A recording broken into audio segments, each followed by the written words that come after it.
turn sideways, pan, hit the ground. Call yourself a cool cat, looking like a fool. Walking downtown with your pants on the ground, get it up. Hey, hands on the ground, hands on the ground, Going down. hands on the ground. They did a remix. You came to life. Let's go.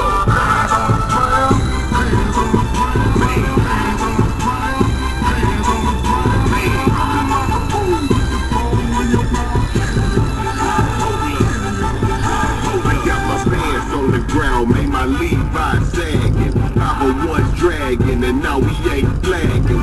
Did in the trap with the issue where we bagging. About to get my bread up, dipping and I ain't bragging. My chains on my feet, my feet on. And why I play that, I gotta tell you why I played that. Listen, I just had to think about this, man. Every time we've been down talked, every time we've been put down, every time we've been made out to be fools, every time somebody came up with a new name to put us down, and I'm talking about the hip-hop generation, but I'm really talking about the young black men in the wilderness North America, you know, and by extension, you know, we're talking about original people, because it has happened everywhere else in the world also. But let's focus on hip-hop, and let's focus on the black man in the wilderness North America. Every time, turn that shit around. We take every negative and turn it into a positive. We take every negative. This clown dude that came on American Idol, so-called civil rights veteran, let me tell you something about that civil rights shit, man. All them old motherfuckers wasn't marching with Dr. King. Stop letting them old people lie to you. They wasn't all in that goddamn march. They weren't. It was some of them motherfuckers sitting at home talking about, I ain't going out there with that fool Dr. King. That nigga gonna get himself shot. You mess with them white folks, you better stop that shit. You know them motherfuckers sitting back there saying that shit. They wasn't all marching. How the hell is they all marching and some of them is total buffoons now? So let's be real about that. So I don't believe all that civil rights stuff. Now, and even if he is, so what? What does that mean? You know?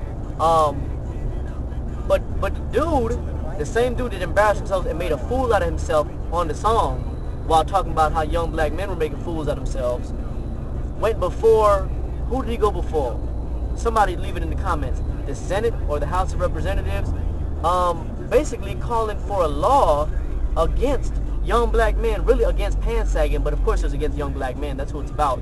Because nobody says anything about white people sagging their pants. Nobody says anything about, you know, white people not wearing underwear and little butt cracks showing and all that. Nobody says anything about that, you know, because sagging it ain't just black men.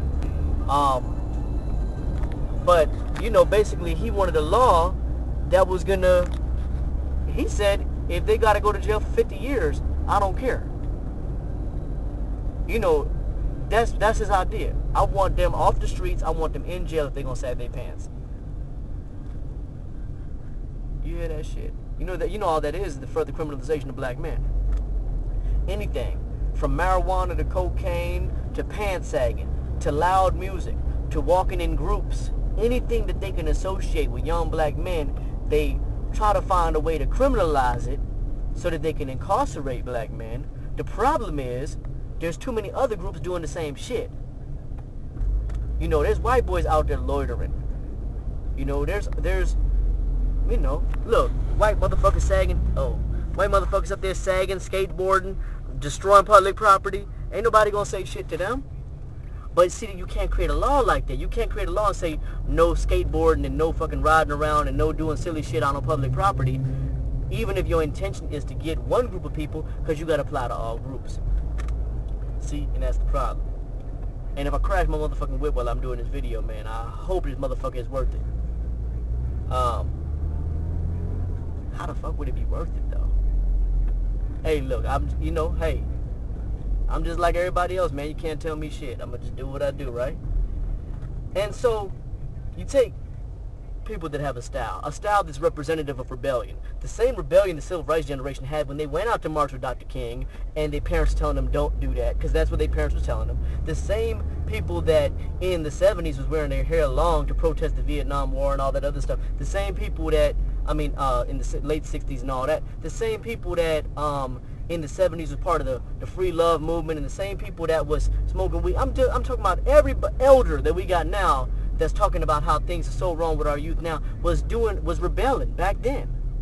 But now we want to come down so hard, they want to come down so hard on the young like they can't even understand. And see, understanding, true understanding is when you can see yourself in the person you hope to criticize. And once you do, you ain't going to want to criticize them so much anymore, because you're going to see that y'all really the same thing.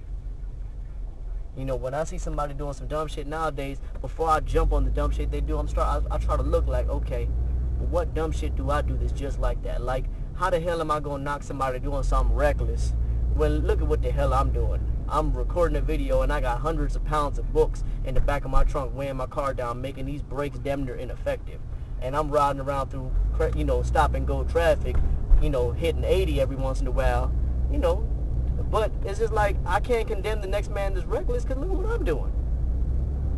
You know, you can't, you know, these school teachers be trying to condemn kids and talk bad about the kids when the kids want to talk and whisper. But then any faculty meeting you go to at any school, the teachers be in the back of the faculty meeting whispering. Talking shit, all that. Playing on their laptops. So it's like, come on now. See yourself in the people that you criticize. So this dude went out and made a fool of himself on American Idol, but couldn't see that he was looking like a fool when he's talking about other people being fools. But that's cool, because what does hip-hop do? Hip-hop takes every negative and turns it around. You got the homeboy Bun B, just take it, look, okay, yeah, my pants on the ground. You know what I mean? Like, that's what you do. Because think about it, the word nigga became a term of endearment and became a common term in the black community to soften the words bite. And let's be real, it wasn't this generation that made the term nigga popular.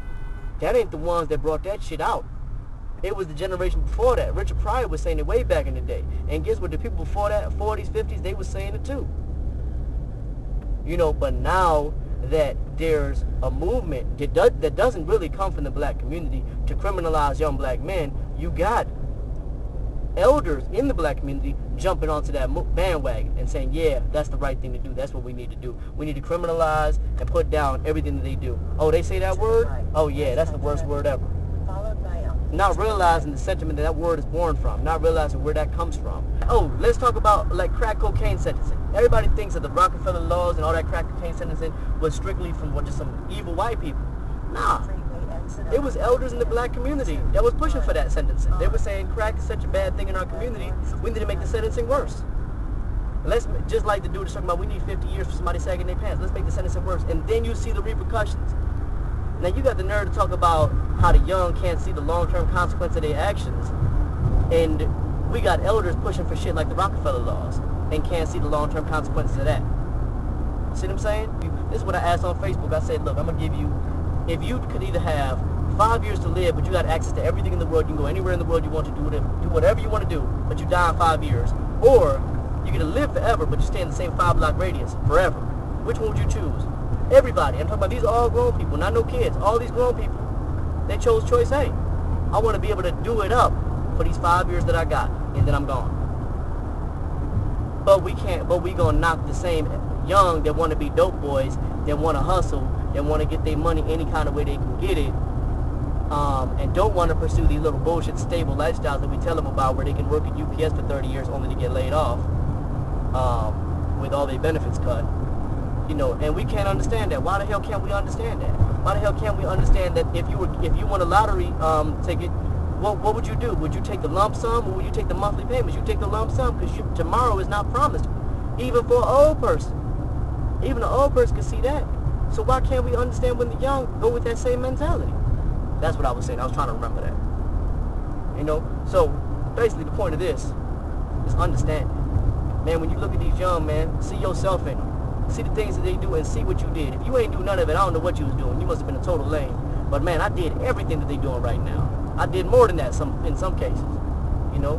But even if you didn't do it, you can relate to some aspect of it. And once you can relate and once you can see yourself in them, your criticism and condemnation is going to be replaced by compassion and concern. And that's where we need to be at if we really want to save them. Peace.